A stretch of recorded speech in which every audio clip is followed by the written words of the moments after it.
बंदी छोड़ सतगुरु रामपाल जी परमेश्वर जी की जय हो। परम पिता परमात्मा सारी सृष्टि के रचनहार कुल मालिक असंख्य ब्रह्मांडों के स्वामी जगत गुरु तीनों लोकों में प्रवेश करके सबका धारण पोषण करने वाले राजाधीराज आत्माधार नाथों के नाथ देवों के देव महादेव सर्वेश्वर महेश्वर मृत्युंजय अजरो अमर आदि अनादि सनातनी प्रभु जगत पिता जगदीश्वर श्री श्री 1008 की उपाधि के वास्तविक अधिकारी अकाल मूर्त सौद स्वरूपी राम वासुदेव सर्वगतम ब्रह्म परम पूज्य प्रथम पूज्य परम संत परम पुरुष परम धनी परम दयालु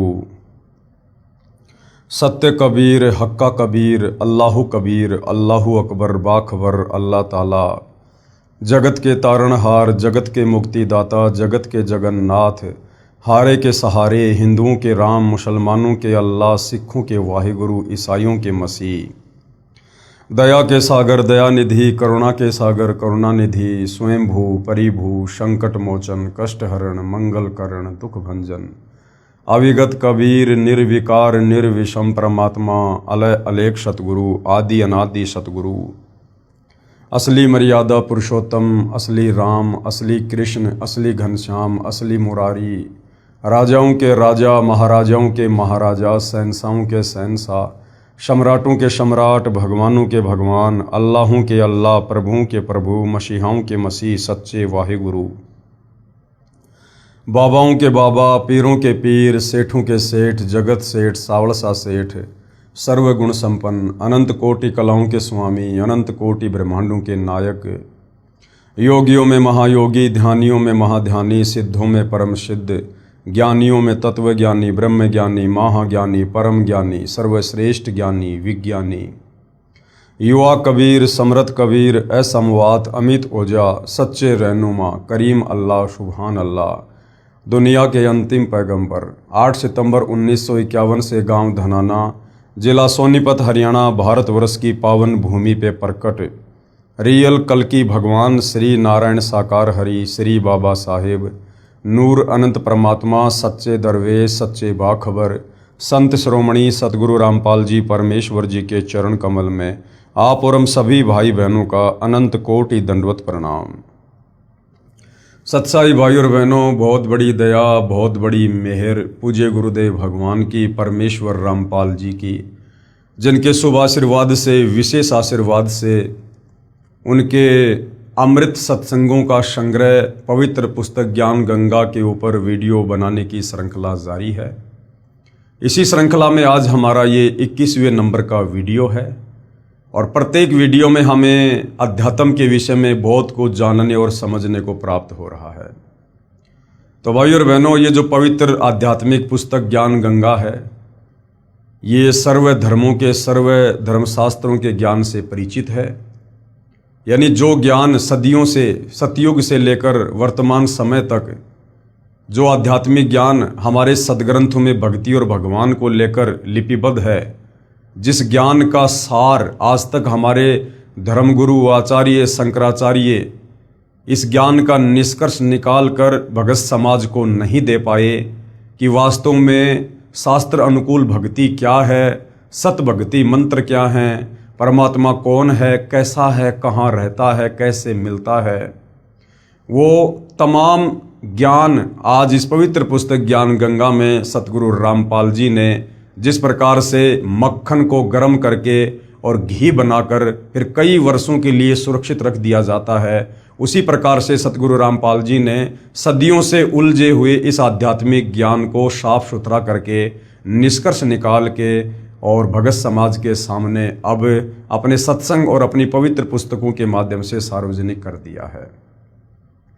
तो भाई और बहनों, यदि अब भी हम इस भक्ति का लाभ नहीं उठाएंगे, यानी सतगुरु रामपाल जी की शरण में आकर यदि हम शास्त्र अनुकूल भक्ति नहीं करेंगे, तो फिर हम कभी भी लक 84 योनियों से और इस काल के जन्म मरण के चक्कर से बाहर नहीं निकल सकते हैं। और जब तक हम लक 84 योनि के चक्कर से जन्म मरण के चक्कर से बाहर नहीं निकलेंगे, तब तक हमें वो परम शांति और परम सुख नहीं होता जिसकी खोज में ये आत्मा युगों युगों से लगी हुई है। तो भाई और बहनों, कुआं खुद प्यासे के पास चलकर आया है, और अब भी यदि कोई अपनी आध्यात्मिक प्यास नहीं बुझाएगा तो उससे बड़ा मूर्ख इंसान फिर धरती पर कोई नहीं होगा। क्योंकि मनुष्य जन्म चाहे स्त्री का हो या पुरुष का, हमें केवल परमात्मा प्राप्ति के लिए ही मिलता है। 84 लाख योनियों में एक ये सर्वश्रेष्ठ मानव चोला जो विचार कर सकता है, चिंतन मनन कर सकता है, सलाह ले सकता है, सलाह दे सकता है और भक्ति कर सकता है। केवल मनुष्य शरीर में ही हम भक्ति कर सकते हैं, अन्य योनियों में भक्ति नहीं कर सकते। तो भाई और बहनों, हम तो केवल प्रार्थना कर सकते हैं, आप लोगों को संदेशा दे सकते हैं कि परमात्मा स्वयं धरती पर सतगुरु रामपाल जी के नाम से प्रकट हैं। यदि फ़ायदा उठा सकते हो, आत्म कल्याण करवा सकते हो तो करवा लीजिए, अन्यथा जिस तरह युगों युगों से हम इस काल के कर्म बंधन में बंध कर कभी लक 84 योनि में, कभी जन्म मरण में, कभी नरक में, कभी तपतशिला पर जो असहनीय कष्ट उठा रहे हैं, वो हम यूं ही उठाते ही रहेंगे। तो भाई और बहनों, इस पवित्र पुस्तक ज्ञान गंगा के ऊपर आज हमारा ये 21वें नंबर का वीडियो है। यदि आपने इस पुस्तक पर बन चुके पहले के वीडियो नहीं देखे हैं तो आपने अवश्य देखने चाहिए, ताकि आप इस अमृत ज्ञान को, शास्त्र अनुकूल ज्ञान को अच्छे से समझ सकें और अपनी आत्मा का कल्याण करवा सकें। तो भाई और बहनों, सृष्टि रचना, जैसा कि बार बार आप भाई बहनों को बताया जाता है कि सृष्टि रचना भक्ति मार्ग की नींव है, मूल है। सृष्टि रचना को समझे बिना हम भक्ति मार्ग को कभी भी नहीं समझ सकते, और ना हम कभी भक्ति को सफलता की ओर लेकर जा सकते हैं, क्योंकि सृष्टि रचना अध्यात्म की मास्टर की है। तो सृष्टि रचना आपको कई बार मौखिक और सतगुरु रामपाल जी की इस पवित्र पुस्तक ज्ञान गंगा से दिखाकर भी समझा दी गई है। साथ में आपको विश्वास हो, इसलिए सर्व धर्मों के धर्मशास्त्रों से सृष्टि रचना को सतगुरु रामपाल जी ने प्रमाणित भी कर दिया है। और जिन जिन महापुरुषों को परमात्मा स्वयं सतलोक से चलकर इस पृथ्वी पर प्रकट होकर जिंदा बाबा या सतगुरु रूप में मिले हैं, उन महापुरुषों ने भी अपनी गवाही दी है कि परमात्मा कौन है, कैसा है, कहाँ रहता है, हम पहले कहाँ रहा करते थे, और हम यहाँ जन्म मरण और लक 84 योनियों का कष्ट क्यों उठा रहे हैं। तो भाई और बहनों, उसके बाद कोई शंका नहीं होनी चाहिए और हमें तुरंत इस भक्ति को स्वीकार कर लेना चाहिए। साथ में उन तमाम आत्माओं के आपको इंटरव्यू भी सुनाए गए हैं, दिखाए गए हैं, जिन आत्माओं ने सतगुरु रामपाल जी की शरण प्राप्त करने के बाद इस शास्त्र अनुकूल सत भक्ति से जो जो लाभ उठाए हैं, जो जो सुख उनके शरीर में और परिवारों में हुए हैं, उन्होंने अपने मुख से उन सब का व्याख्यान किया है, जो कि आप और हमारे विश्वास के लिए काफ़ी हैं। और भी कुछ भाई बहन हैं जो पहले महाकष्ट भोग रहे थे, 3 ताप के कष्टों से दुखी थे, प्रारब्ध के कर्मों से दुखी थे, हर तरह से साधु संत महात्माओं की शरण में जाकर थक चुके थे। जितने भी यत्न और प्रयत्न उन्होंने करने थे वो उन्होंने किए, लेकिन उसके बावजूद भी किसी भी प्रकार का लाभ वो अपने शरीर में या परिवार में नहीं उठा पा रहे थे। और जैसे ही उनको सतगुरु रामपाल जी के विषय में पता चला, उन्होंने सत्संग सुने, ज्ञान को समझा, और जैसे ही सतगुरु रामपाल जी की शरण प्राप्त की, उनसे उपदेश लिया, और उपदेश प्राप्त करके जब उन्होंने शत भक्ति मंत्रों का जाप शुरू किया, और जब से उन्होंने त्रिकाल संध्या शुरू की है, तब से उनके घर में और उनके परिवार में वो अवर्णनीय, अकल्पनीय सुख हुए, जिनका वो बखान करते करते नहीं थक रहे हैं। तो भाई और बहनों, आज इस पवित्र पुस्तक ज्ञान गंगा में ऐसी ही कुछ और भगत आत्माएं हैं जिन्होंने सतगुरु रामपाल जी से उपदेश प्राप्त करने के बाद जो जो आध्यात्मिक लाभ प्राप्त किए हैं, वो अपनी जुबानी आप और हमारे विश्वास के लिए बता रहे हैं। संत हो तो ऐसा, यदि धरती पर संत हो तो ऐसा। यानी संत तो बहुत है धरती पर, गांव गांव, नगर नगर में संत ही संत है। हिंदुस्तान तो आध्यात्मिक क्षेत्र है, इसलिए यहाँ तो आपको हर नगर में, हर गांव में कोई न कोई संत महात्मा अवश्य मिलेगा। लेकिन भाई और बहनों, धरती पर एक समय में केवल एक ही पूर्ण संत होता है। अब इन लाखों में से उस एक पूर्ण संत की पहचान करना बड़ा कठिन है। हालांकि वैसे गुरुदेव भगवान ने पवित्र गीता जी से और वेदों से ये साबित कर दिया है कि वास्तव में पूर्ण संत की क्या पहचान है, लेकिन पहचान उसी को होगी जो इन वेद और शास्त्रों को पढ़ेगा, या फिर सतगुरु रामपाल जी ने जो इनका निष्कर्ष निकालकर अपने सत्संगों में डाल दिया है, अपनी पुस्तकों में लिख दिया है। जब हम सतगुरु रामपाल जी के सत्संग सुनेंगे या उनके द्वारा लिखी पुस्तकों को पढ़ेंगे तो एक समय में धरती पर एक ही पूर्ण संत होता है और वो पूर्ण संत स्वयं कबीर परमात्मा जी ही होता है। उनके अलावा कोई सच्चा ज्ञान इस काल के 21 ब्रह्मांड में बता ही नहीं सकता है। तो संत हो तो ऐसा। मैं शशि प्रभा प्रधानाचार्य यानी प्रिंसिपल राजकीय वरिष्ठ माध्यमिक विद्यालय डिगाना जिला जिंद में कार्यरत हूं। मैं अपने घर के लड़ाई झगड़े मानसिक तनाव के कारण लगभग 35 वर्ष से परेशान थी। अब देखिए भाई और बहनों, आम तौर पर व्यक्ति यही सोचता है कि मैं पढ़ लिख कर कोई नौकरी प्राप्त कर लूंगा, 10, 15, 20 हज़ार रुपये मेरे घर में हर महीने आने लग जाएंगे तो मैं सुखी हो जाऊंगा। लेकिन यहाँ एक प्रिंसिपल शशि प्रभा बहन, उसकी तो काफ़ी तनख्वाह थी, उसके बावजूद भी उसके घर में वो कष्ट थे, वो कहर टूट रहे थे जिनका वर्णन करना मुश्किल है। तो भाई और बहनों, जीवन में पैसा ही सब कुछ नहीं होता है। ठीक है, हम जिस लोक में रह रहे हैं यहाँ पर पैसा भी ज़रूरी है, यानी धन भी ज़रूरी है। लेकिन धन केवल आपकी आवश्यकता पूरी कर सकता है, आपके कर्मों को धन मिटा नहीं सकता, आपके भाग्य में लिखी समस्याओं को धन समाप्त नहीं कर सकता है। मैं अपने घर के लड़ाई झगड़े मानसिक तनाव के कारण लगभग 35 साल से परेशान थी। पति मारता भी था, सारा वेतन छीन लेता था तथा जितना उससे परेशान किया जाता वह करता था। 32 किल्ले जमीन का मालिक होते हुए भी हमारे को सदा कुत्तों की तरह रोटी देता था। मैंने उसके तथा अपने सभी रिश्तेदारों से मदद मांगी। मैंने समाज में रहने वाले पंचायती आदमियों से भी मदद मांगी। मेरा किसी ने भी साथ नहीं दिया।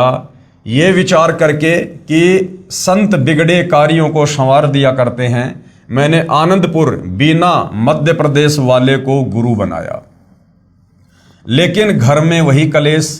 लड़कियां परमात्मा की दया से अपने दम पर पढ़ाई, अब शादी नहीं हो पा रही थी। बाप ने रिश्ता ढूंढना बंद कर दिया। अब इसी उलझन के कारण मैं बालाजी गई, बगड़ राजस्थान, धौलीधार हिमाचल प्रदेश गई, पीर फकीर गुरुद्वारे का सहारा लिया। घर में जब अकेली होती थी तब रोती थी कि धरती पर परमात्मा है या नहीं। जुल्म और नाइंसाफी सहन करती करती मेरी हालत पागलों सी हो गई थी। फिर एक दिन यह दुखी आत्मा उस परमात्मा के दरबार तक पहुंची जो दुख निवारण करता है। मेरे पड़ोस में पाठ हुआ, यानी सतगुरु रामपाल जी दीनदयाल परमात्मा अपनी आत्माओं के लिए चारों युगों में सतलोक से चलकर इस धरती पर आते हैं, भटकते रहते हैं। परमेश्वर को पता था कि अब उस आत्मा को शरण में लेने का समय आ गया है, इसलिए पूज्य गुरुदेव सतगुरु रामपाल जी ने उस बहन शशि प्रभा के पड़ोस में अपने किसी भगत के घर पर सत्संग रख दिया। मेरे पड़ोस में पाठ हुआ। मेरी पड़ोसन मुझे प्रसाद देने के लिए मेरे घर बुलाने आई। जाने के बाद बातचीत हुई। पाठ के बारे में बताया कि यह पाठ परमात्मा की सच्ची वाणी है जिससे दुख कटते हैं, परंतु यह पाठ केवल सतगुरु रामपाल जी की आज्ञा अनुसार करवाने से ही लाभ होता है। अन्य किसी से पाठ करवाने से कोई लाभ नहीं होता। जैसे राजा परीक्षित को कथा सुनाने के समय किसी भी ऋषि ने पाठ यानी कथा करने की हिम्मत नहीं की, क्योंकि वे अनअधिकारी थे तथा 7वें दिन परिणाम मिलना था। इसलिए स्वर्ग से ऋषि सुखदेव आए। उन्होंने राजा परीक्षित को नाम देकर शिष्य बनाकर 7 दिन तक कथा पाठ की, तब राजा परीक्षित को कुछ राहत मिली। कहने का मतलब भाई और बहनों, धर्मशास्त्रों का जो पाठ होता है, जो कथा होती है, जो आजकल आप जी दे रहे हैं, बहुत सारे साधु संत महात्मा कथावाचक जहां मन में आता है वहीं पर पांडाल लगाकर कथा करनी शुरू कर देते हैं, केवल धन प्राप्ति के लिए। असल में ये जो पवित्र धर्म ग्रंथ हैं, इनका पाठ करने का अधिकारी भी पूर्ण संत ही होता है, और पूर्ण संत केवल परमात्मा ही होते हैं।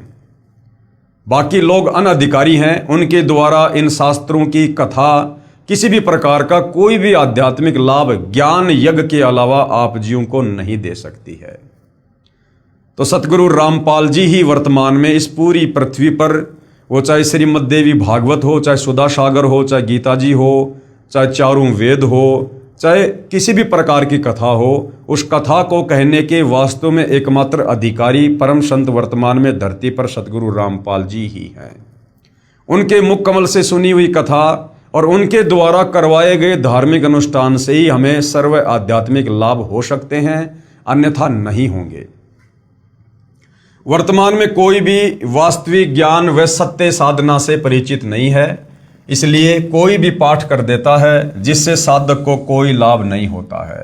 वह बहन जिससे मेरी चर्चा हुई सतगुरु रामपाल जी महाराज के विचार सुना करती थी। अशिक्षित होते हुए शास्त्रों का गूढ़ रहस्य सतगुरु रामपाल जी से सुनाया। मैं प्रधानाचार्य यानी प्रिंसिपल होते हुए भी हैरान थी कि ऐसा लगा परमात्मा मेरा हाथ पकड़ने जा रहे हैं। बहन ने बताया, हमारे गुरुजी दुखों का निवारण करते हैं। अपने आध्यात्मिक ज्ञान से हमें सतभक्ति देकर, सतभक्ति मंत्र देकर, फिर जब हम उन मंत्रों का जाप करते हैं, गुरुदेव के बताए अनुसार घर पर 5 यज्ञ करते हैं और धर्मशास्त्रों का पठन पाठन करते हैं, उससे हमें सर्व आध्यात्मिक लाभ होते हैं और दुखों का निवारण होता है। मैंने अपने को व्यक्त किया कि आप मुझे अपने गुरुजी के दर्शन करवा सकते हो। मालिक की दया से अगले दिन मैं सतगुरु रामपाल जी महाराज जी को साधारण सी कुर्सी पर बैठा पाया। मैं नहीं जानती थी कि सतगुरु क्या होते हैं, उनकी महिमा क्या होती है। जो जितना ऊंचा होता है वह उतना ही साधारण दिखता है। हमारा स्थान तो धरती से भी नीचे है। हम परमात्मा की महिमा को क्या समझें। मेरे गुरुजी ने मेरी व्यथा सुनी और कहा कि आप नाम उपदेश ले लो। सतगुरु रामपाल जी ने उसकी सारी राम कहानी सुनी। हालांकि वे तो अंतर्यामी थे, जानी जान थे, लेकिन लीला एक संत की कर रहे हैं, जिसके चलते उन्होंने उस बहन से उसकी सारी कथा सुनी। और उसके बाद गुरुदेव ने कहा कि देख बेटी, हमारे पास में कोई इंजेक्शन तो है नहीं, ना हम कोई दवाई देते हैं, ना कोई झाड़ा लगाते हैं, ना कोई जंत्र मंत्र करते हैं। हमारे पास तो राम नाम की दवाई है, हमारे पास तो पूर्ण परमात्मा का शत भक्ति मंत्र है। यदि आप उपदेश लेने के बाद मर्यादा में रहकर भक्ति करोगी तो परमेश्वर आपके सर्व कष्टों का निवारण करेंगे। आप नाम उपदेश ले लो, सब ठीक हो जाएगा। अगले दिन मुझे उपदेश दिया। 1 महीने के अंदर अंदर लड़की का रिश्ता आया और फिर शादी हुई। मुझे ऐसा लगा कि कुछ अनहोनी सी हो रही है। वही पति जो रिश्ता भी नहीं कर रहा था आज शादी कर रहा है। फिर कुछ समय बाद मेरी बड़ी लड़की के पेट में रिशोड़ी हो गई, बच्चा अभी था नहीं। फिर चिंता बनी। मैंने अपने लड़के को कहा कि तुमने देखा कि जब हम फिल्म देखते हैं तो इधर से परमात्मा की प्रार्थना की जाती है और उधर से किसी व्यक्ति का ऑपरेशन चल रहा हो तो वह ठीक हो जाता है। वह मेरी बात से सहमत हो गया और ताजपुर दिल्ली सतगुरु के सत्संग में सेवा में चली गई। वहां से मैं लड़की के पास अस्पताल में गई। ऑपरेशन ठीक हुआ। जो शंका कैंसर की हुई वह भी ठीक हुई। फिर लड़की गर्भवती हुई। इतने में जमाई के साथ एक ट्रैक्टर मोटरसाइकिल की दुर्घटना का समाचार मिल गया।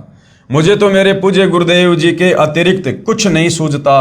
मालिक की जितनी महिमा गाऊं थोड़ी है। इस जिव्या से जितना मैं अपने गुरुजी की महिमा लोगों को सुनाऊं थोड़ी है। 1.5 महीने के अंदर ठीक होकर जमाई घर आ गया। दुनिया क्या समझे कि मेरी प्रार्थना परमात्मा सुनता है। हृदय से की गई परमात्मा परमेश्वर अवश्य सुनते हैं। जिस दिन से मैंने ये उपदेश लिया, यानी सतगुरु रामपाल जी से नाम उपदेश लिया, मैंने उन नकली संतों की फोटो अपने आंगन में डालकर शवा कर दी। सतगुरु रामपाल जी की भक्ति का नियम है कि सतगुरु रामपाल जी से उपदेश प्राप्त होने के बाद, यानी सतगुरु रामपाल जी को अपना सतगुरु धारण करने के बाद, पहले आप चाहे कितने सतगुरु धारण कर चुके थे, आपके घर में साधु संत महात्माओं की, देवी देवताओं की कितनी भी फोटो क्यों ना है, लेकिन सतगुरु से उपदेश लेने के बाद आप जब अपने घर पर दरबार साहिब लगाओगे तो केवल आपके सतगुरुदेव भगवान की ही फोटो होनी चाहिए। अन्य पहले वाले गुरुजनों की, साधु संतों की फोटोएं दरबार में या घर में नहीं होनी चाहिए। यदि आप घर में अकेले उपदेशी हैं और आपके बाकी घर वाले अन्य संतों को मानते हैं तो वो अपने दरबार में अलग से अपने कमरे में अपने गुरुजियों की फोटो रख सकते हैं, अपने देवी देवताओं की फोटो रख सकते हैं, हमें कोई ऑब्जेक्शन नहीं। लेकिन सतगुरु रामपाल जी का भगत अपने घर में जिस कोने में दरबार लगाकर भक्ति करता है, कम से कम उस कमरे में या उस दरबार में अपने गुरुदेव के अलावा अन्य किसी साधु संत महात्मा या देवता की फोटो नहीं होनी चाहिए। उस दिन से मेरी यह जीवन की गाड़ी पटरी पर चढ़ी। 23 सितंबर 2003 को मैंने अपनी जागती आंखों से 4-5 बजे को एक भयानक आकृति देखी। इतनी भयानक आकृति का व्यक्ति था कि यदि नाम न ले रखा होता तो मेरा दिल फट जाता। यानी काल बली वहां पर आया, क्योंकि उस बहन का वो जीवन का अंतिम समय था, उसके बाद उसकी आयु शेष नहीं थी। लेकिन वो सतगुरु से पहले ही उपदेश प्राप्त कर चुकी थी और ऋग्वेद में कहा गया है कि वो परमात्मा भक्ति करने वाले भगत की आयु बढ़ा देता है, श्वासों को बढ़ा देता है, अपने भगत को 100 वर्ष जीने के लिए आयु प्रदान करता है। तो बहन शशि प्रभा का वो अंतिम दिन था। यदि वो सतगुरु रामपाल जी की शरण में ना होती तो उस दिन उसे काल उठाकर ले जाने वाला था। परंतु मुझे उस समय तो भय नहीं लगा, लेकिन यह एहसास हो गया कि यह यमदूत है। अगले दिन मैंने अपने गुरुजी को बताया, जिन्होंने ये स्पष्ट किया कि मेरे उक्त दिन को श्वास पूरे हो गए थे। गुरुदेव ने कहा कि बेटी, उस दिन तेरी श्वासें पूरी हो चुकी थी, उसके बाद तेरा जीवन शेष नहीं था। अब मैं अपने परमात्मा स्वरूप गुरुजी की दया से ही जी रही हूँ। उन्हीं की कृपा से छोटी लड़की की शादी एक इंजीनियर लड़के से पिछले वर्ष हुई। 2-3 बार मेरी नौकरी जाने की भी आशंका हुई, लेकिन फिर मेरे परमात्मा ने मुझे संभाला, मुझे 2 पदोन्नति दी, यानी नौकरी में उनका प्रमोशन हुआ। सतगुरु रामपाल जी महाराज कहते हैं कि राजा भी प्रभु का ही बच्चा होता है, उसमें भी प्रभु की शक्ति काम करती है। परमेश्वर ही अपने साधक के लिए राजा में प्रेरणा करके सर्व फेरबदल करा देता है। यानी सारी सृष्टि कबीर परमेश्वर जी के अधीन है और कबीर परमात्मा ही वर्तमान में सतगुरु रामपाल जी के रूप में धरती पर आप और हमारे आत्म कल्याण के लिए प्रकट हैं। तो भला क्या राजा, क्या महाराजा, क्या ब्रह्मा विष्णु महेश, क्या ये काल और क्या दुर्गा, सबका रिमोट कबीर परमात्मा सतगुरु रामपाल जी के हाथ में है। तो अपने भगत के लिए परमात्मा राजा की भी बुद्धि फेर सकता है, परमात्मा राजा के विचारों को भी चेंज कर सकता है और सर्व कार्य अपने भगत के लिए परमात्मा राजा से करवा दे, ब्रह्मा विष्णु महेश से करवा दे, जिससे चाहे उससे करवा दे। करता हुआ राजा दिखाई देता है, परंतु करवाता परमात्मा ही है। कोई मेरे सतगुरु रामपाल जी महाराज जी का आसरा लेकर देखो, यानी उनकी शरण में आकर देखो, लेने वालों के इसी तरह से कांटे निकलेंगे जैसे मेरे निकले, यानी सर्व कष्टों का निवारण होगा। परमात्मा सचमुच बेसहारों का सहारा है, आत्मा की पुकार सुनते हैं। मेरे साथ इन चंद वर्षों में जो हुआ उसे केवल परमात्मा ही कर सकता है। मेरे गुरुदेव जी की महिमा वर्णन करने के लिए मेरे पास शब्द नहीं है।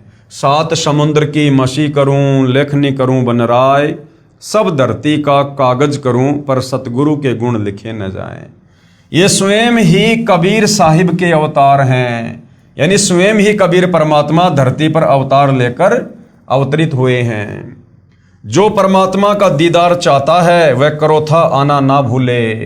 दुनिया कहती है कि भगवान को किसने देखा, भगवान कभी दिखाई नहीं देता, वो निराकार है। बहन शशि प्रभा कह रही है अपने भक्ति अनुभव के आधार से कि यदि किसी को परमात्मा के वास्तव में दर्शन करने हैं तो अपनी आंखें खोलो, सतगुरु रामपाल जी के सत्संग सुनो, उपदेश लो। परमात्मा आपके समक्ष हैं, बस केवल उन्हें पहचानने की आवश्यकता है। मुझ छोटे से जीव को आपने कैसे उभारा, यानी बहन शशि प्रभा अपने गुरुदेव भगवान की महिमा कर रही है कि मुझ छोटे से जीव को आपने कैसे उभारा। आपकी मैं कृतज्ञ हूँ, यानी हे गुरुदेव मैं आपकी एहसानमंद हूँ, और किन शब्दों में आपकी महिमा गाऊं, इन्हीं शब्दों को पाठक अपने हृदय में उतार लो और लाभ उठाओ। तो भाइयों और बहनों, ये जितनी भी पुण्यात्माएं हैं, ये अपने दिल की गहराई से और जो अनुभव इन्होंने इस भक्ति को अपनाने के बाद अनुभव किए हैं, और जो आध्यात्मिक, शारीरिक और पारिवारिक लाभ इन आत्माओं को मिले हैं, उस आधार से ये अपने गुरुदेव भगवान की महिमा कर रही हैं, जो कि सत्य है। और यदि फिर भी किसी को शंका है तो भाई एक बार सतगुरु रामपाल जी के यूट्यूब पर सत्संग सुनना अवश्य शुरू कीजिए, या उनके द्वारा लिखी गई पवित्र पुस्तकों को पढ़िए, और एक बार उनकी शरण में आकर शत भक्ति रूपी कनेक्शन लेकर भक्ति शुरू कीजिए। जो लाभ अपनी तुच्छ जिव्या से बखान करते करते जिन आत्माओं के मुंह का थूक सूख गया है, आपकी भी ऐसी ही हालत होगी। बहुत तुच्छ प्राणी भगतमती शशि। उसके बाद भाई और बहनों, एक और भगत आत्मा है, भगत दीपक दास। वो भी अपने परिवार की आत्मकथा से समाज को परिचित करवाना चाहता है कि वास्तव में पूर्ण संत सतगुरु रामपाल जी की शरण में आने के बाद हमें किस प्रकार से आध्यात्मिक लाभ प्राप्त हुए, ताकि अन्य भगत भाई बहनों को भी भक्ति करने की प्रेरणा मिले। भगत दीपक दास के परिवार की आत्मकथा।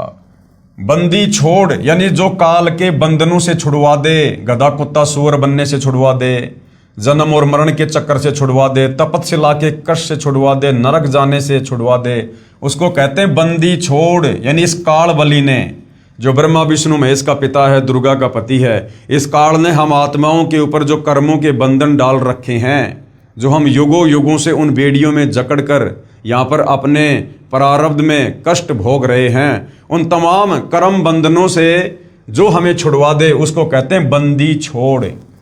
बंदी छोड़ सतगुरु रामपाल जी महाराज जी की जय।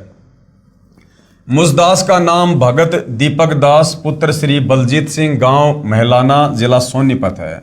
अब देखिए भाई और बहनों, जब हम शुरुआत में सतगुरु रामपाल जी से जुड़ते हैं तो ये परमेश्वर है, ये परमात्मा है, कुछ सुख परमेश्वर अपनी तरफ से अपने कोटे से देते हैं ताकि इस बच्चे का विश्वास बने और ये भक्ति पर लगा रहे। उसके बाद जैसे जैसे हम भक्ति करेंगे फिर परमेश्वर हमें भक्ति से लाभ देंगे। तो शुरुआत में हम इस ज्ञान को इतना नहीं समझ पाते हैं, इसलिए कुछ त्रुटियां हमारे अंदर रह जाती हैं। जैसे यहाँ पर भगत दीपक दास जी ने अपना इंट्रोडक्शन देते समय कहा कि मुझदास का नाम भगत दीपक दास है। अब कोई भी भगत अपने नाम से पहले भगत शब्द का प्रयोग नहीं कर सकता, सीधा सीधा दीपक दास कह सकता है। भगत का नाम उसके नाम से पहले कोई दूसरा व्यक्ति ले सकता है। जैसे मैं पवन दास, और मैंने यदि आपके विषय में किसी को कुछ समझाना है या कुछ लिखना है तो आपके विषय में लिखते समय आपके नाम से पहले मैं पवन दास, आपके नाम से पहले भगत शब्द लिख सकता हूं। यदि मैं पवन दास अपने विषय में लिखूंगा और यदि मैं कहूं कि भगत पवन दास, तो ये उचित नहीं लगता। मैं ये कह सकता हूं पवन दास, सतगुरु रामपाल जी का भगत पवन दास, लेकिन अपने नाम से पहले स्वयं भगत शब्द यूज करना ये थोड़ा सा ज्ञान के विपरीत है। फिर भी चलो कोई बात नहीं। मुझ दास का नाम भगत दीपक दास पुत्र श्री बलजीत सिंह, गांव महलाना, जिला सोनीपत है। हम 3 पीढ़ियों से राधा स्वामी पंथ डेरा बाबा जयमल सिंह से नाम उपदेशी थे। सबसे पहले मेरे दादी जी की माता जी यानी मेरे पिताजी की नानी जी ने राधा स्वामी पंथ से नाम उपदेश ले रखा था। उसके बाद मेरे दादा दादी जी और फिर मेरे माता पिताजी ने भी राधा स्वामी पंथ से संत गुरविंदर सिंह जी से नाम लिया हुआ था। हम भी गुरविंदर जी महाराज को पूर्ण पुरुष मानते थे तथा इस पंथ में पूर्ण श्रद्धा ये सोचकर रखते थे कि यह संसार में प्रभु प्राप्ति का श्रेष्ठ पंथ है। और उनके विशाल डेरे और विशाल संगत समूह को देखकर विशेष आकर्षित थे और सेवा करने के लिए डेरा बाबा जयमल सिंह व्यास पंजाब में तथा छतरपुर पूषा रोड दिल्ली भी जाते रहते थे। लेकिन इस पंथ में उम्र विशेष में नाम दिया जाता है, इसलिए अभी मैं इस पात्रता के लिए अयोग्य था। यानी बचपन में इस पंथ में नाम नहीं दिया जाता है, युवा होने के बाद नाम दीक्षा दी जाती है, जो कि अध्यात्म के खिलाफ है। अरे युवा अवस्था आते आते यदि उसके प्राण छूट गए तो वो तो रह गया भक्ति और भगवान से कोसों दूर। जबकि अध्यात्म का नियम है कि जैसे ही बच्चा 3 वर्ष का हो जाए, 3 वर्ष का बच्चा थोड़ा थोड़ा बोलना या चलना फिरना शुरू कर देता है, उसी समय बच्चे को नाम उपदेश दिलवाकर भक्ति पर लगा देना चाहिए। मेरे माता पिता जिस दिन राधा स्वामी पंथ में नाम लेने के लिए गए हुए थे, उसी दिन मेरे छोटे भाई जिसकी उम्र 5 साल थी, उसके हाथ से पड़ोस के एक बच्चे की आंख में कोई वस्तु अनजाने में लग गई। जब शाम को नाम उपदेश लेकर मेरे माता पिता वापस आए, उसी दिन से हमारा व हमारे पड़ोसियों का बैर हो गया, यानी दुश्मनी हो गई कि आपके बेटे ने हमारे बेटे की आंख में जानबूझकर चोट मारी है, और उसी दिन से हमारे ऊपर दुखों का पहाड़ टूट पड़ा। उसी दौरान मेरे दादाजी का बीमारी के कारण देहांत हो गया। जब मेरे दादाजी का पार्थिव शरीर दूसरे कमरे में रखा हुआ था, तो उस समय मेरी दादी जी, जिनका देहांत हुए 12 वर्ष हो चुके थे, मेरी बुआ प्रेमवती में प्रेत की तरह प्रवेश करके बोली। मेरी दादी ने भी राधा स्वामी पंथ से प्राप्त 5 नामों की बहुत ज़्यादा साधना कर रखी थी। वे नियमित रूप से 3 बजे ही व दिन में भी भजन व सुमरण करने के लिए बैठ जाया करती थी और घंटों राधा स्वामी पंथ के बताए नामों का जाप व अभ्यास किया करती थी, जो नाम काल के नाम हैं। तो उसकी दादी जी ने उसकी बुआ के अंदर प्रेत की तरह प्रवेश करके क्या कहा कि आज तुम्हारे दादाजी का जीवन संस्कार समाप्त हो गया, इसलिए मैं तुम्हें संभालने आई हूं। मेरी दादी जी को जीवित अवस्था में सांस की बीमारी के कारण खांसी रहा करती थी। वे 12 साल के बाद भी ज्यों की त्यों ही खांस रही थी। जब हमने पूछा कि दादी जी आप तो बहुत दुखी दिखाई दे रही हो, क्या आप सतलोक नहीं गई? तब मेरी दादी ने कहा कि बेटा, मैंने गलत साधना के कारण अपना अनमोल मनुष्य जीवन व्यर्थ कर दिया और अब मृत्यु के पश्चात भूत योनि में कष्ट उठा रही हूँ। मैं कहीं सतलोक में नहीं गई। मेरी माता जी ने घोर आश्चर्य के साथ पूछा कि माँ, क्या आपको आपके गुरु चरण सिंह जी महाराज ने नहीं संभाला? तब मेरी दादी जी ने अत्यंत दुख के साथ कहा कि उन्होंने मेरी कोई संभाल नहीं की और मैं आज भी ऐसे ही दुखी हो रही हूँ। उस घटना के 2 साल बाद एक दिन मेरी दूसरी बुआ कमला देवी के अंदर मेरे दादाजी प्रेतवत प्रवेश करके बोले और कहा कि मैं तो बहुत दुखी हूँ तथा मेरी कोई गति नहीं हुई, मैं नहाना चाहता हूँ। ये सुनकर मेरी माता जी ने दुख व आश्चर्य से कहा कि आप तो सतलोक में गए थे, क्या वहाँ पर नहाने के लिए पानी भी नहीं है? लेकिन दादाजी ने कोई जवाब नहीं दिया। फिर मेरी माता जी मेरे दादाजी यानी जो कि मेरी बुआ कमला देवी में प्रेतवत प्रवेश थे, उनको नहलाने लगी तो वह कहने लगे कि बेटी, मैं अपने आप नहा लूँगा। तो मेरी माता जी ने दादाजी को, हालांकि वह मेरी बुआ जी में प्रवेश थे इसलिए बुआ को कपड़े ही पहना दिए। तो मेरा दादाजी बोले, बस बेटी मेरी धोती ले आओ, मैं बांध लूँगा। मेरी माता जी ने ऐसे ही एक चद्दर पकड़ा दी जो उन्होंने कपड़ों के ऊपर से ही लपेट ली। फिर कहा कि मेरे लिए चाय बनाओ और जल्दी जल्दी में ही चाय पी ली। मैंने पूछा कि दादाजी आप सतलोक नहीं गए? तो उन्होंने कहा कि बेटा, मैं तो बहुत कष्ट में हूँ। मेरी माता जी ने फिर पूछा कि आप तो राधा स्वामी हुजूर चरण सिंह जी महाराज से नाम उपदेशी थे, भक्ति भी करते थे, क्या उन्होंने आपकी कोई संभाल नहीं की? तब मेरे दादाजी जो मेरी बुआ कमला देवी में भूत की तरह प्रवेश थे, उन्होंने कहा कि उन्होंने मेरी कोई संभाल नहीं की, मैं तो ऐसे ही धक्के खाता फिर रहा हूँ। उसी दौरान मेरी आंखें भी इतनी कमज़ोर हो गई थी कि मुझे कम दिखाई देने लग गया था और चश्मा बार बार बदलवाना पड़ा था। मैं एक दोस्त के साथ पढ़ने के लिए उसके पास जाता था। वहाँ पर भगत संत राम जी ने मुझे पूर्ण ब्रह्म के अवतार सतगुरु रामपाल जी महाराज की महिमा सुनाई तथा कहा कि आप सतगुरु रामपाल जी महाराज से नाम उपदेश लो, आपकी आंखें ठीक हो जाएंगी। तथा कहा कि इन्हीं कष्टों और दुखों से हम जीवों को निकालने के लिए परमेश्वर कबीर साहिब सतगुरु रामपाल जी का रूप धारण करके आते हैं। मैंने कहा कि मेरे माता पिता जी ने राधा स्वामी पंथ से नाम उपदेश ले रखा है। भगत संतराम जी ने कहा कि वह पंथ पूर्ण नहीं है, यानी उस राधा स्वामी पंथ में परमात्मा की पूर्ण भक्ति नहीं है। उनकी भक्ति साधना से न तो सतलोक प्राप्ति होगी और ना ही जीवन में कभी कर्म की मार टल सकेगी। उसे तो सिर्फ कबीर साहिब का नुमाइंदा पूर्ण संत ही टाल सकता है और कबीर साहिब के नुमाइंदे के रूप में कबीर साहिब स्वयं ही धरती पर प्रकट होते हैं। मेरे पिताजी को सांस की बीमारी थी। 10 कदम चलने पर ही वे बेहाल हो जाया करते थे और सांस की बीमारी के कारण दम फूलने लगता था। हाई और लो ब्लड प्रेशर की भी बीमारी थी। मेरे पिताजी को इलेक्शन ड्यूटी के दौरान हार्ट अटैक हुआ, पर कर्म संस्कारवश वे बच गए। लेकिन तब हम ये सोचते रहे कि राधा स्वामी पंथी संत गुरविंदर सिंह जी महाराज ने हार्ट अटैक से बचा लिया। बड़ी रजा की। देखो भाइयों और बहनों, ये भगत का, श्रद्धालु का स्वभाव होता है। जब तक वो सत्य से परिचित नहीं होता है तब तक चाहे वो किसी की भी शरण में है, उसी को अपना सर्वस्व मानकर और उनकी गोद में बैठा रहता है। ये भगत का स्वभाव होता है। लेकिन उसके बाद तो हमने सर्दियों की एक एक रात में अपने पिताजी का एक एक सांस टूटते देखा है। यानी उसके बाद उनके पिताजी की दमा से बहुत ही बुरी हालत हुई, बिल्कुल मृत प्राय हो जाते थे और सिवाय बैठकर रोने के हम कुछ नहीं कर पाते थे, क्योंकि दवाइयों का भी आखिर आ चुका था। यानी दवाइयाँ दे देकर भी थक चुके थे। डॉक्टर जितनी ज़्यादा से ज़्यादा डोज दवाई की बढ़ा सकते थे बढ़ा चुके थे, इससे ज़्यादा वे खुराक को नहीं बढ़ा सकते थे। मेरी माताजी डेरे बाबा जयमल सिंह से लाया हुआ प्रसाद उन्हें खिलाती और राधा स्वामी पंथी गुरविंदर सिंह जी महाराज की मूर्ति के सामने बैठकर प्रार्थना करती और रोती। उसी समय मेरे छोटे भाई को ओपरे यानी भूत प्रेत की शिकायत रहने लगी। वह रात को चमक कर उठ जाता था तथा कहता था कि कोई मेरा पैर पकड़कर खींच रहा है और मुझे सोने नहीं दे रहा।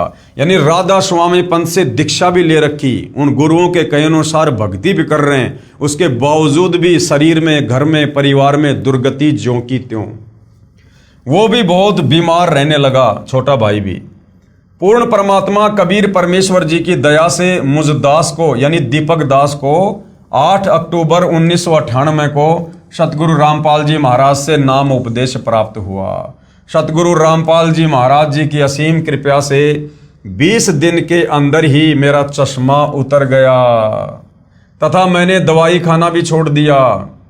यानी वेदों में भाइयों और बहनों पूर्ण परमेश्वर कबीर साहिब जी की महिमा लिखी हुई है कि कबीर परमेश्वर अपने भगत के अंगों को भी ठीक कर देता है, उसकी आंखें स्वस्थ कर देता है, उसके पैर स्वस्थ कर देता है, उसका शरीर स्वस्थ कर देता है भक्ति करवाने के लिए।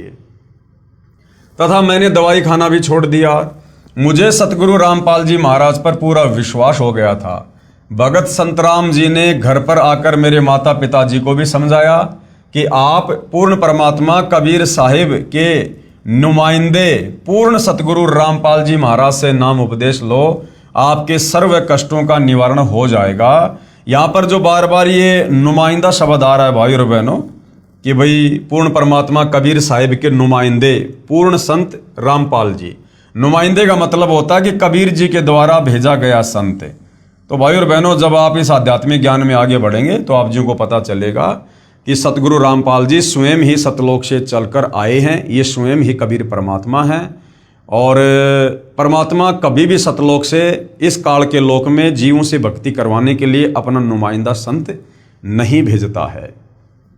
उसके बाद मैंने भी अपने माता पिता को समझाया तो वे बोले, हम पहले तो राधा स्वामी में थे, अब सतगुरु रामपाल जी महाराज से नाम उपदेश लेंगे, दुनिया क्या कहेगी। तब मैंने कहा कि पिताजी, यदि एक डॉक्टर से इलाज नहीं हो रहा तो क्या दूसरा डॉक्टर नहीं बदलेंगे? अरे समाज में तुम्हारी दुर्गति हो रही है, पूरा परिवार बेहाल है और वो समाज तुम्हारा कुछ नहीं कर रहा, तुम्हें उन बीमारियों से, भूत प्रेत की बाधाओं से बाहर नहीं निकाल पा रहा और फिर भी उस समाज की चिंता सता रही है। इसको कहते हैं लोक लाज। और कबीर परमात्मा कहते हैं कि लोक लाज ना कीजिए, निर्भय हो रहिए, जय मन चावे राम को यानी भक्ति को तो दशा तन धरिए।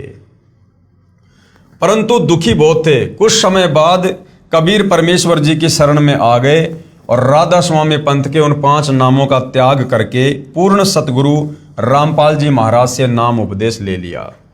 सतगुरु कबीर साहिब जी कहते हैं, शरण पड़े को गुरु संभाले, जान के बालक भोला रे, और कहे कबीर तुम चरण चित्र राखो, ज्यों सुई में डोरा रे।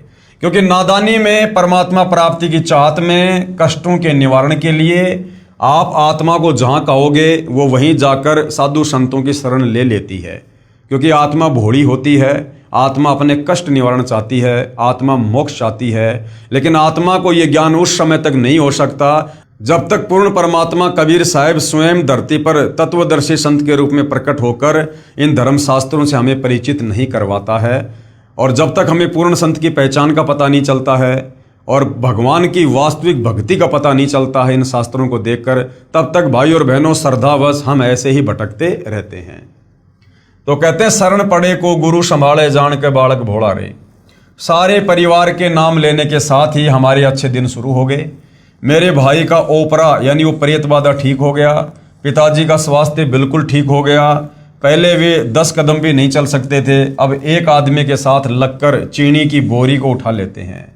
आज हमारा परिवार पूर्ण परमात्मा के अवतार सतगुरु रामपाल जी महाराज जी की शरण में उनकी दया से पूर्ण सुखी है। सतगुरु रामपाल जी स्वयं ही अपने अवतार हैं। सतगुरु रामपाल जी किसी के अवतार नहीं हैं, क्योंकि ये पूर्ण ब्रह्म परमात्मा हैं और पूर्ण ब्रह्म परमात्मा स्वयं ही सतलोक से चलकर यहाँ पर अवतरित होता है। परंतु हमारे दादा दादी व पिताजी नानी जी के मनुष्य जीवन का जो नुकसान हुआ उसकी भरपाई किसी भी प्रकार से नहीं हो सकती। भरपाई हो सकती है, सतगुरु रामपाल जी ने उसका तरीका बता रखा है। आप उनके नाम का सतगुरु रामपाल जी के पास जाकर पाठ प्रकाश करवा सकते हैं, अनुष्ठान करवा सकते हैं, जिससे सतगुरु रामपाल जी वो आत्माएं चाहे किसी भी योनि में हैं, चाहे लक 84 पशु पक्षी की योनि में हैं, चाहे वो प्रेत योनि में हैं, सतगुरु रामपाल जी भगवान उनके नाम का पाठ होने के बाद उनकी वो योनि छुड़वाकर तुरंत उनको मनुष्य जन्म देंगे और अपनी शरण में लेंगे।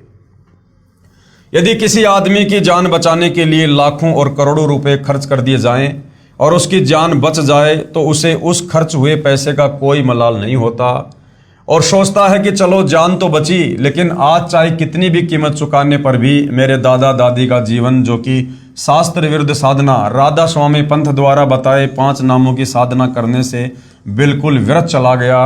वे भूत और पितर की योनियों में कष्ट भोग रहे हैं, वापस नहीं आ सकता। जो घिनौना मजाक ये नकली संत और पंथ सर्व समाज के साथ कर रहे हैं, क्योंकि 84 लाख योनियां भोगने के पश्चात मिलने वाले अनमोल मनुष्य जीवन को, जो पूर्ण परमात्मा को प्राप्त करने का एकमात्र साधन है, उसे बर्बाद कर रहे हैं। इस महाशक्ति की आपूर्ति किसी भी कीमत से नहीं की जा सकती। अब भाई और बहनों, सतगुरु रामपाल जी ने बताया कि दोष इन संतों का भी नहीं है, क्योंकि यहाँ पर जितने भी प्राणी हैं, चींटी से लेकर हाथी, मनुष्य से लेकर ब्रह्मा विष्णु महेश, ये सब इस 21 ब्रह्मांड के स्वामी ज्योति निरंजन काल के अधीन है। ये सब काल के रिमोट से चलते हैं। जब तक तत्वदर्शी संत की शरण में जीव नहीं आता है, तब तक वो 21 ब्रह्मांड में काल के रिमोट से ही चलता है। तो ये जितने भी साधु संत महात्मा आचार्य शंकराचार्य हैं, ये अपनी सोच आधार से तो समाज का भला करने के मकसद से ही ये बीड़ा उठाते हैं, गुरु पदों पर बैठे हुए हैं। ये लोग ये सोचकर कि हमें जो आध्यात्मिक ज्ञान है वो पूर्ण है और इसी आध्यात्मिक ज्ञान से समाज का भला होगा, ये सोचकर ये लोग आगे उपदेश करते हैं। और कुछ भाई और बहनों, फिर ये गुरु पद प्राप्त करने के बाद में इन लोगों में स्वार्थ आ जाता है, कुछ अहंकार आ जाता है, जिसके चलते फिर ये दूसरों की शास्त्र अनुकूल साधना को स्वीकार नहीं करते हैं। तो एक प्रकार से ये जितने भी साधु संत महात्मा हैं, ये भी परमात्मा के बच्चे हैं। ये भी अपने घर से परमात्मा की प्राप्ति के लिए एक भगत बनकर ही निकलते हैं, लेकिन आगे चलकर संस्कारवश काल प्रेरणा से फिर इनको ये गुरुआई मिल जाती है, गुरु पद मिल जाते हैं और उस पद को प्राप्त करके फिर इनके हजारों लाखों करोड़ों शिष्य हो जाते हैं, जिस कारण से फिर ये उस पद को छोड़ नहीं पाते हैं। इनके अंदर वो मान बढ़ाई और अहंकार अपना घर कर देती है। तो निकले तो ये भी परमात्मा प्राप्ति के लिए हैं, लेकिन काल प्रेरणा से ये फिर उलझ कर रह जाते हैं। हे बंदी छोड़ सत्य पुरुष रूप सतगुरु रामपाल जी महाराज, आपने बड़ी दया की हम तुच्छ जीवों पर, जो अपना सत्य ज्ञान देकर अपनी शरण में बुला लिया। अन्यथा हम भी पीढ़ी दर पीढ़ी से प्राप्त इस शास्त्र विरुद्ध साधना में अपने मनुष्य जन्म को समाप्त करके कहीं भूत और पितरों की योनियों में चले जाते और इस शास्त्र विधि युक्त सत भक्ति से वंचित रह जाते। सर्व बुद्धिजीवी समाज से प्रार्थना है कि अभी भी समय है, इस सत्य ज्ञान को समझें तथा निष्पक्ष होकर निर्णय करें। बंदी छोड़ सतगुरु रामपाल जी महाराज के चरणों में आकर सत भक्ति प्राप्त करके अपने मनुष्य जीवन का कल्याण करवाए। सत साहिब। सतगुरु के चरणों का दास भगत दीपक दास। भगत ने अपने नाम से पहले भगत शब्द का प्रयोग नहीं करना चाहिए। ये उनके मोबाइल नंबर हैं। अगर मोबाइल नंबर ओके हैं और यदि आपको कोई शंका है तो आप जी इस आत्मकथा की सत्यता के विषय में इनको कॉल करके जान सकते हैं। उसके बाद एक और अन्य भगतात्मा है जो सतगुरु रामपाल जी की शरण प्राप्त होने के बाद जो उनको भक्ति अनुभव हुए, जो उनके परिवार में, उनके शरीर में जो प्रारब्ध के कष्ट थे उनका समाधान हुआ। फिर उन्होंने किस प्रकार से अपने पूज्य गुरुदेव सतगुरु रामपाल जी भगवान की महिमा की है। 3 ताप को पूर्ण परमात्मा ही समाप्त कर सकता है। 3 ताप का कष्ट क्या होता है? दैहिक, दैविक और आध्यात्मिक। इन कष्टों को केवल परमात्मा ही समाप्त कर सकते हैं। अन्य साधु संत महात्मा तो छोड़िए, ब्रह्मा विष्णु महेश भी 3 ताप के कष्टों को यानी प्रारब्ध में लिखे दुखों को समाप्त नहीं कर सकते हैं। Bhagat Ram Kumar Dhaka, ex headmaster MA B.Ed का प्रमाण। मैं Ram Kumar Dhaka, retire headmaster Delhi, MA B.Ed, गांव सुंडाना, जिला रोहतक। वर्तमान पता है आज़ाद नगर रोहतक और ये इनके मोबाइल नंबर हैं। मैं वहाँ रहता हूँ। सन 1996 से मेरी पत्नी और दोनों लड़कों को एक बहुत भयंकर बीमारी थी। इस बीमारी से इतने तंग हो गए कि दोनों लड़के कहने लगे कि नौकरी नहीं हो सकती, क्योंकि इस बीमारी से गला रुकता था और सांस आना बंद हो जाता था। तभी डॉक्टर लेकर आते और नशे का टीका देते, परंतु रात को ड्यूटी पर होते तब कहाँ ले जाएं। बहुत ही परेशानी हो जाती थी। अफसर भी मुझे बुला लेते थे, मैं उनको बताता तब कहते कि इलाज करवाओ। जब घर पर होते तो डॉक्टर को रात को 2-2 बार भी आना पड़ता था, क्योंकि कभी किसी घर के सदस्य को तो कभी किसी को। अगर किसी को शक हो तो डबल फाटक पर डॉक्टर सचदेवा की दुकान है, सचदेवा साहब से पूछ लो कि मास्टर जी के घर पर क्या हाल हो रहा था। जिसने भी जहां पर बताया मैं वहीं पर गया।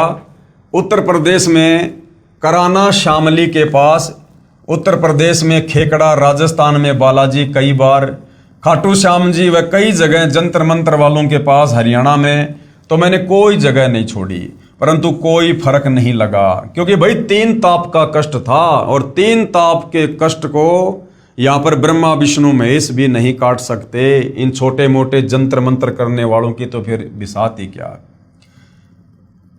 करेला के पास खेड़ा कंचनी, भोतावाड़ा, गोना के पास नगर, समचाना, सिकंदरपुर, खिड़वाली आदि अनेक जगह गया और लगभग 3 लाख रुपए लग गए, कोई काम नहीं आए। अब सन 1996 में 3 लाख रुपए आज के 15 लाख रुपए के बराबर समझो। यानी इतना पैसा भगत रामकुमार ढाका जी ने अपने परिवार की बीमारी पर बर्बाद किया और लाभ कुछ नहीं। मैं थक गया और मेरा परिवार बर्बाद हो गया। यानी रामकुमार ढाका जी खुद सरकारी नौकरी में, उनके दोनों बच्चे खुद नौकरी कर रहे हैं और उसके बावजूद भी कह रहे मैं थक गया, बर्बाद हो गया मेरा परिवार इस 3 ताप के कष्ट के कारण। मेरी पत्नी ने मेरे से कहा कि मेरा जीवन समाप्त होने वाला है, तथा भगत सुभाष पुत्र महेंद्र पुलिस वाला जिस सतगुरु रामपाल जी की महिमा सुनाता है, मुझे उसी संत से नाम दिला दे। पहले मैं किसी बात पर विश्वास नहीं करता था तथा गुरु बनाना तो बहुत ही बुरा काम समझता था। कहा करता था कि तेरा गुरु तो मैं ही हूं, क्योंकि रामकुमार ढाका जी खुद शिक्षक थे, टीचर थे। तो ये कहा करते थे कि भाई मैं तो लोगों का गुरु हूं और मैं गुरु क्यों बनाऊं। लेकिन भाई जो शिक्षक होता है वो केवल अक्षर ज्ञान तक सीमित है, लेकिन आध्यात्मिक गुरु अलग होते हैं। जो कर्म के कष्ट आध्यात्मिक गुरु मिटा सकता है वो अक्षर ज्ञान वाला गुरु नहीं मिटा सकता।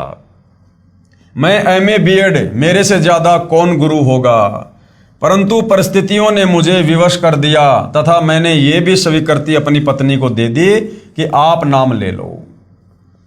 यानी मास्टर रामकुमार ढाका जी ने अपनी पत्नी से कहा कि आप दीक्षा ले लो, मैं फिलहाल दीक्षा नहीं लूंगा, मैं तो खुद ही गुरु हूं, मैं लोगों को ज्ञान देता हूं। आपका जीवन शेष नहीं है, क्योंकि उस समय मेरी पत्नी का वजन 50 किलोग्राम रह गया था। पहले 80 किलोग्राम वजन था। उठने बैठने से भी रह गई थी, चलना फिरना तो बहुत दूर की बात थी। मैंने कहा मर तो ली, नाम और लेकर देख ले, अपने मन की यह और करके देख ले। अब मैं तेरे को नहीं रोकूंगा, नाम ले ले, ठीक है। क्योंकि सतगुरु रामपाल जी से नाम लेने के लिए कहने दूसरे तीसरे महीने सुभाष हमारा भतीजा आता था और कहता था ताई नाम ले लो नहीं तो मरोगे। मैं कहता था कि कोई डॉक्टर छोड़ा नहीं, हम बालाजी आदि सभी तांत्रिकों के पास सिर मार लिया, तो आपका संत क्या ले रहा है। यानी भाई तुम्हारे गुरुजी के पास में क्या है, हम तो हर जगह भटक लिए, बड़े बड़े मंदिरों में हर जगह जा लिए। क्योंकि उस समय तक मास्टर रामकुमार ढाका जी को संत की परिभाषा का पता नहीं था, इनको संत के गुणों का पता नहीं था, इसलिए अनजाने में ये इस प्रकार की बातें किया करते थे। परंतु तंग आकर कहीं बात नहीं बनी, तब नाम लेने भेज दी। क्योंकि मैं भी अपने परिवार के आश्रम में जाने के सख्त विरुद्ध था। 16 जनवरी 2003 में नाम लिया और गहरी नज़र गीता में नामक पुस्तक साथ लेकर आई। 1 महीने में जैसे दीपक में तेल डाल दिया, इस प्रकार रोशनी हो गई। हर महीने 3 किलो वजन बढ़ने लगा। मास्टर रामकुमार ढाका जी की धर्मपत्नी जब नाम दीक्षा लेकर आई तो वो तुरंत ऐसे स्वस्थ होने लगी जैसे किसी ने बुझते हुए दीपक में तेल डाल दिया हो और लो फिर से जल उठी हो।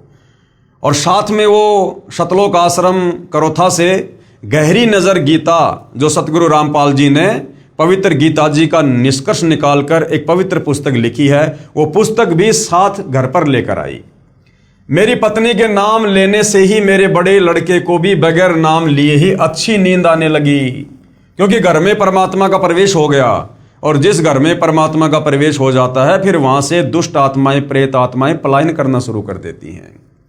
जैसे मान लीजिए घर के किसी सदस्य ने ऑल आउट खरीद कर घर में लगा दिया।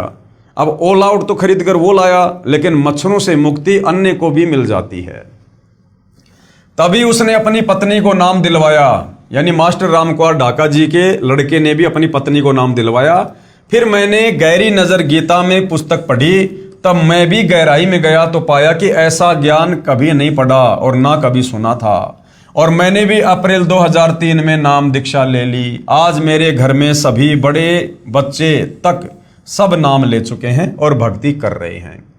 जब वह बीमारी होती थी तब सारा घर कांप उठता था। लड़ाई झगड़ा, नौकरी में विवाद, डॉक्टर का आना जाना या मेडिकल में इमरजेंसी में लेकर पहुंचते थे। आज हमारा घर स्वर्ग के समान है और सतलोक जाने की इच्छा है। 1 महीना पहले शौपन में परमेश्वर कबीर साहिब जी गुड़गांव सेक्टर 57 में प्लाट बुक कर गए। जब ड्रॉ निकला तो वही प्लाट नंबर मिला जो शौपन में कबीर परमेश्वर ने बताया था। सुबह समाचार पत्र पढ़ा तो वही प्लॉट नंबर अलॉट था। हमारे यहाँ ऐसी बीमारी थी कि कोई भी इतना दुखी नहीं होगा जो हम थे। अब सतगुरु रामपाल जी महाराज से उपदेश प्राप्त करने के पश्चात बहुत थोड़े दिनों में हम बहुत सुखी हैं। मेरे घर पर जिन यानी जिंद प्रकट हुआ। उसने कहा मैं आपके आश्रम में जाता हूँ, सब कुछ देख कर आता हूँ, परंतु मैं शीशों में नहीं जाता जहाँ संत जी बैठकर सत्संग करते हैं, क्योंकि मैंने सब बातों का पता है। अगर वहाँ जाऊँगा तो मेरी पिटाई बनेगी, इसलिए मैं वापस बाहर आ जाता हूँ। और तुम कहीं तांत्रिकों के पास क्या, चाहे बालाजी गए, मैं अंदर जाया ही नहीं करता, बाहर रह जाता हूँ। मेरे को कोई बांधने वाला नहीं है। मेरे साथी डरपोक थे, वो भाग गए, अब मैं नहीं जाऊँगा। मेरे को पढ़कर छोड़ रखा है। मैंने तेरे घर व तेरी लड़की के घर की ईंट से ईंट बजानी है। मैं इस प्रकार पढ़कर छोड़ रखा हूँ कि एक के बाद एक सभी के विनाश का नंबर आएगा, चाहे कहीं भी भाग लो। कुछ दिन के बाद वही प्रेत घर में फिर प्रकट हुआ और जोर जोर से बोलने लगा, कहाँ है तेरा गुरु रामपाल, कहाँ है तेरा मालिक कबीर देव, कबीर परमेश्वर। जब भी वह प्रकट होता था मनुष्य की तरह बातचीत करता था। तभी मेरी पत्नी हमारे घर पर बने पूजा स्तर पर चली गई और दंडवत प्रणाम किया। तभी जिंद प्रेत की पिटाई आरंभ हो गई और कहने लगा, क्या पिटाई करते हो, इन दीवारों को अब गिरा दूंगा।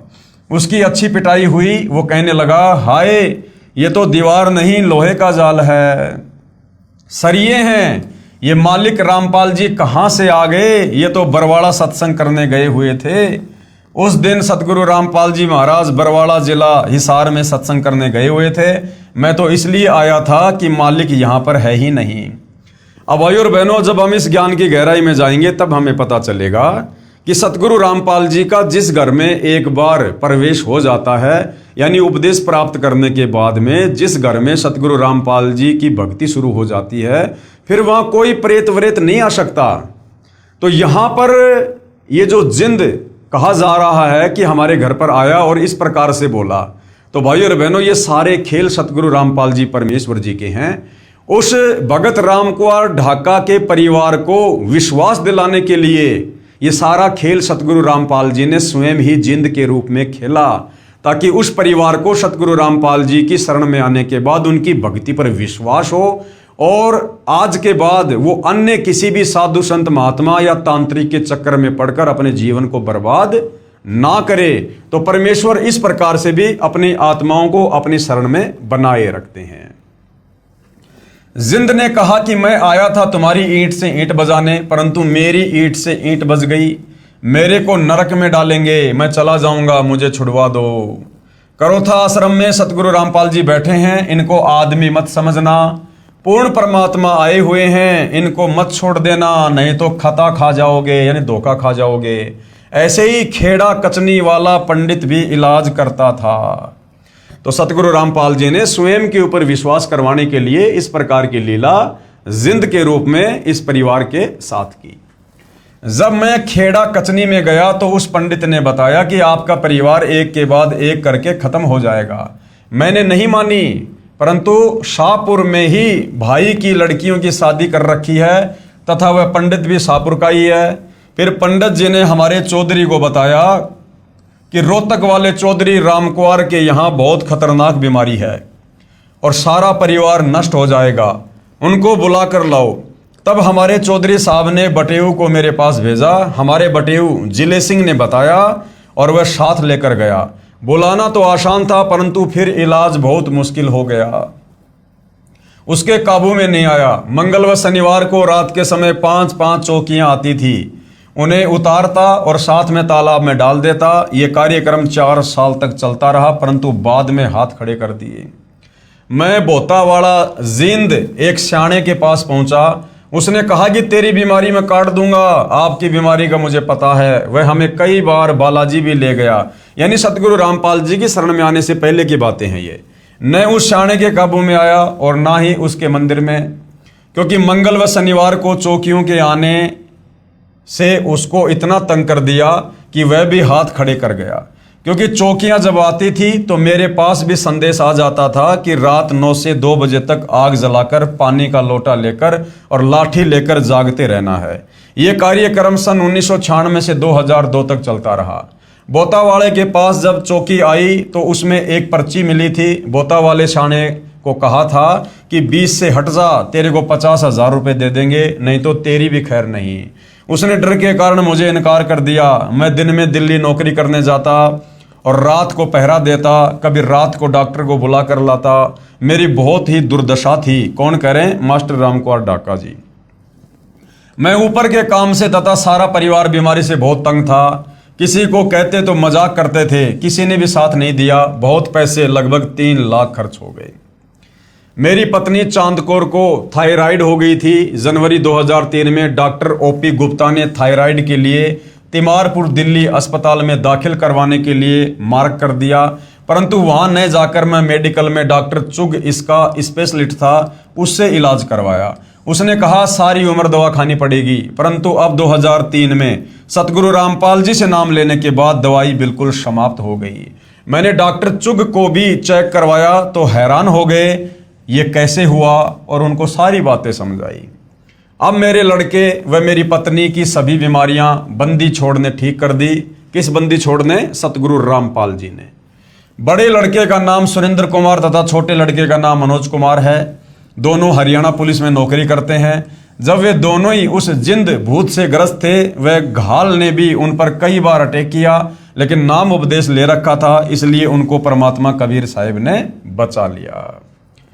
तत्वदर्शी जगत गुरु सतगुरु रामपाल जी महाराज हमारे लिए ही अवतरित हुए हैं, यानी सतलोक से चलकर स्वयं ही आए हैं।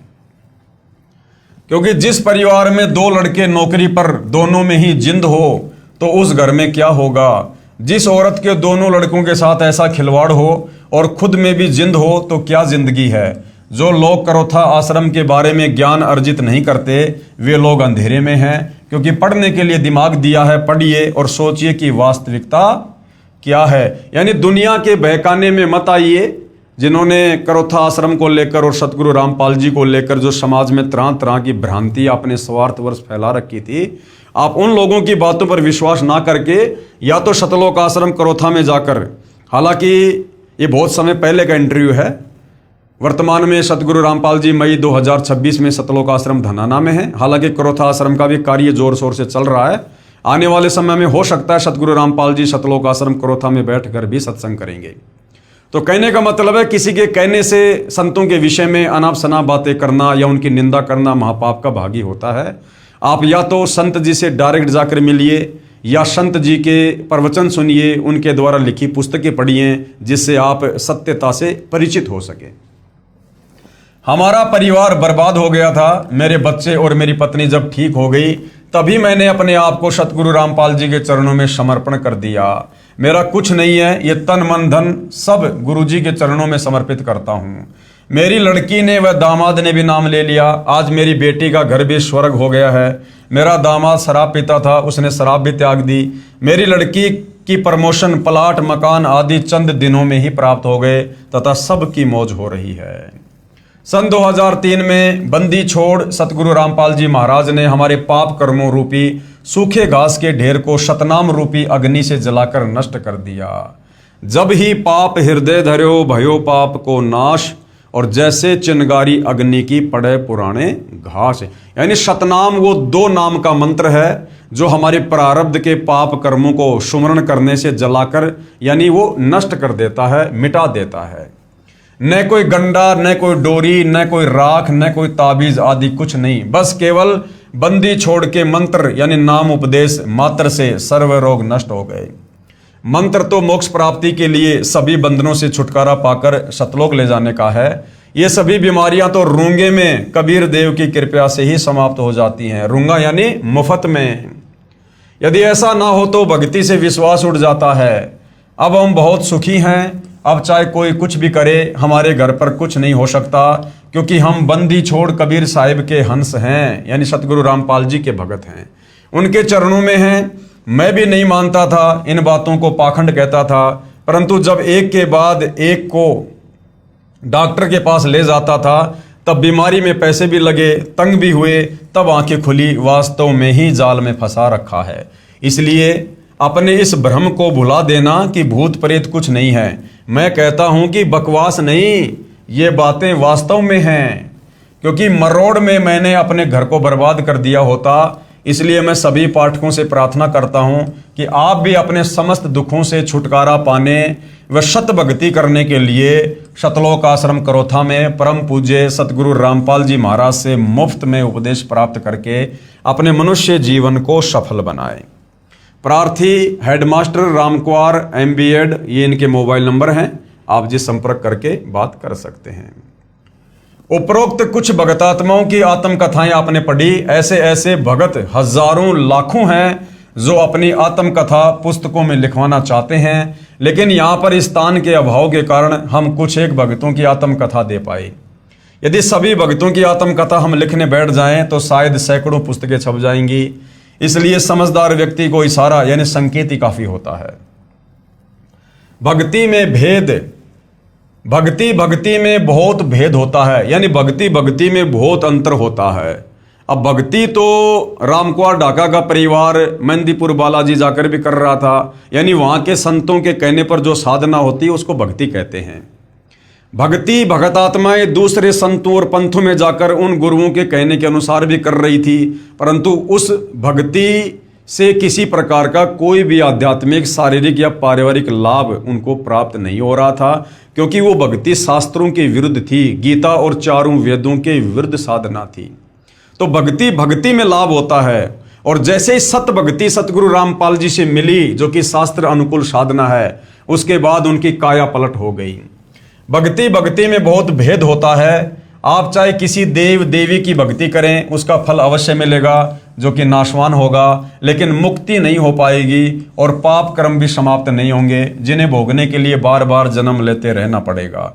मुक्ति यानी मोक्ष तो केवल पूर्ण संत की शरण में जाकर, अर्थात उनसे नाम उपदेश लेकर पूर्ण परमात्मा की भक्ति करने से ही हो पाएगी, अन्यथा नहीं।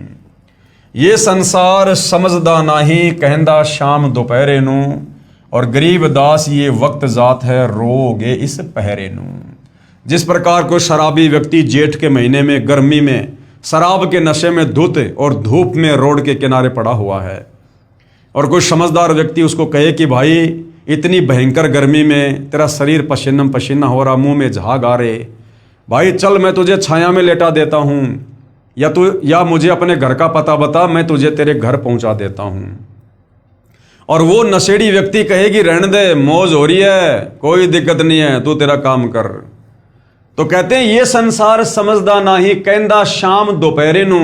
उस भरी दोपहर को, जेठ की गर्मी को भी कह रहा है शाम हो रही है, यानी ठंडक हो रही है, कोई दिक्कत नहीं है। अर्थात हम इतने कष्टों में हैं, परिवार पर, शरीर पर दुनिया भर के कष्ट हैं, इतने हम तनावग्रस्त हैं, चिंतित हैं। और यदि हमें कोई सच्चे सतगुरु की राह बताता है, उनकी शरण में जाने की सलाह देता है, तो हम कहते हैं भाई तू अपना काम कर, मैं जैसा हूं वैसा ठीक हूं। तो हमें आदत हो गई है कष्टों को सहन करने की। ये संसार समझदा नाही, कहंदा शाम दोपहरे नू, यानी दुखों को भी सुख समझ रहे हैं। और आदरणीय गरीबदास जी कहते हैं, गरीबदास ये वक्त जात है कि नालायको, ये समय हाथ से निकल जाएगा। पूर्ण परमात्मा सतगुरु रूप में धरती पर आए हुए हैं, अपनी आत्मा का कल्याण करवा लो।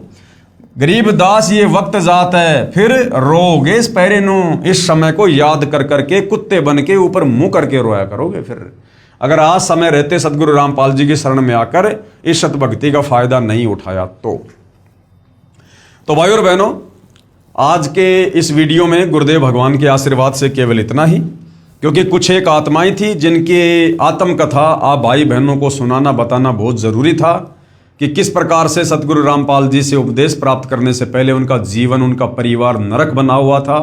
भूत प्रेत की बाधा, जिंद की बाधा, हर प्रकार से शरीर को रोगों ने घेर रखा था। घर में हर प्रकार से सर्व सुविधा होते हुए भी घर नरक बना हुआ था। और जैसे ही सतगुरु रामपाल जी की शरण प्राप्त हुई, कुछ ही दिनों में शास्त्र अनुकूल शत भक्ति के तहत शत मंत्रों का जाप करने के चलते उनके घर में, परिवार में हर प्रकार से सुख हुआ। जो ओपरी पराई बाधा, जिंद, भूत प्रेत, पिशाच की थी, वो भी परमेश्वर ने दूर कर दी और आज उनका घर स्वर्ग तुल्य है और आज वो आत्मा निश्चिंत होकर परमात्मा प्राप्ति के मार्ग में लगी हुई है।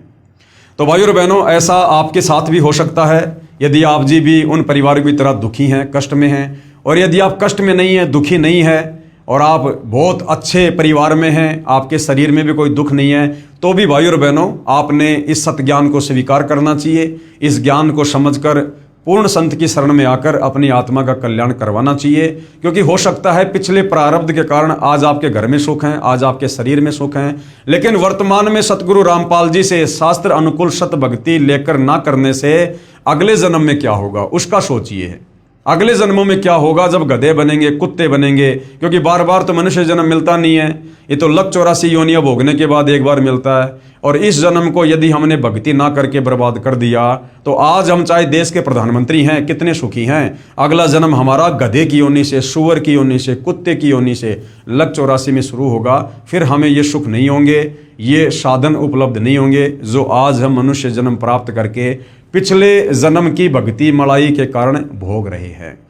तो समझदार व्यक्ति अपने भविष्य को देखेगा और आगे देखा कि आगे मेरे साथ क्या होगा। तो भाई और बहनों, आगे का दिखाने के लिए ही संत आते हैं, भविष्य को बताने के लिए संत आते हैं, हमारे अंधकार में जीवन को जो है रोशनी से भरने के लिए अपना ज्ञान देकर, अपनी भक्ति देकर संत आते हैं। तो भाई और बहनों, हमने मनुष्य जन्म प्राप्त करके बुद्धि विवेक का इस्तेमाल करके इन बातों पर विचार करना चाहिए कि मैं कौन हूँ, कहाँ से आया हूँ, क्यों जन्म रहा हूँ, क्यों मर रहा हूँ। मैं भले सुखी हूँ, लेकिन मेरे जैसे ना जाने कितने लोग दुखी हैं, रोडों पर भीख मांगते हैं। मैं भी इंसान, वो भी इंसान, दोनों में इतना अंतर क्यों? इन तमाम प्रकार के सवालों के जवाब आपको आत्मज्ञान के तहत केवल सतगुरु रामपाल जी के सत्संग सुनने से मिल सकते हैं। और जब आत्मज्ञान होगा तो फिर परमात्म ज्ञान भी सतगुरु रामपाल जी आपको देंगे और आपके इस जीव की मुक्ति भी करवाएंगे, यदि आपने समय रहते उनके ज्ञान को समझकर उनकी शरण ग्रहण करी तो भाइयों और बहनों, केवल निवेदन कर सकते हैं, प्रार्थना कर सकते हैं। इसलिए आज के सत्संग में केवल इतना ही। कल परमेश्वर की सेवा में फिर हाजिर होंगे। तब तक पूज्य गुरुदेव भगवान हम सभी भाई बहनों को आज्ञा दें, आशीर्वाद दें और हमें भ्रमने भटकने से बचाएं और हमारा मार्गदर्शन करें। बंदी छोड़ सतगुरु रामपाल जी परमेश्वर जी की जय हो।